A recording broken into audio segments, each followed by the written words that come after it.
на село Джунот.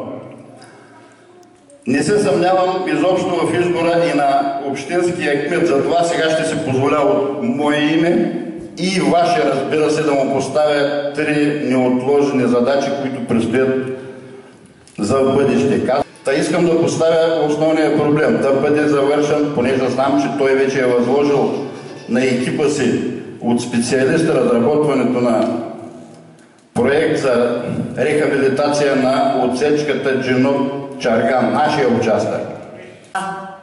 Трябва да има ръководство, кмет на община и общински съвет с мнозинство от общински съветници от БСП. Аз този мандат бях председател на Общинския съвет и все още съм. И трябва да ви кажа, че ако в този Общински съвет липсваха 9-те съветника, нямаше да може да се вземе нито едно решение с мнозинство. И има работоспособността, има желанието, има контактите, заедно с Общинския съвет, доминиран от БСП, да продължи да реализира всичко това, което е в интерес на жителите на нашата община и на всяко селище. Аз ви уверявам, че всеки от нас с сърце, с ентусиазъм ще работи за това. А ние сме начело с професионалиста, кандидат за кмет, с опита и професионализма на част от съветниците, с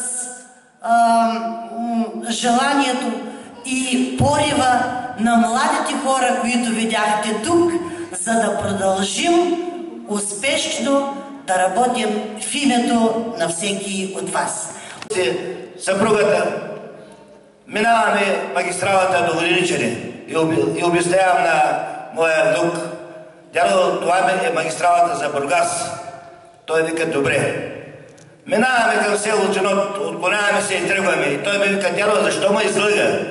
Викам: защо бе, дядо? Ами магистралата е тук. Ами тя е тук, уважаеми жители, защото вие имахте късмет, че кмет е Митко Андонов, защото и проекта се направи от нас, защото се вложиха 2 милиона 475 хиляди лева в това шосе.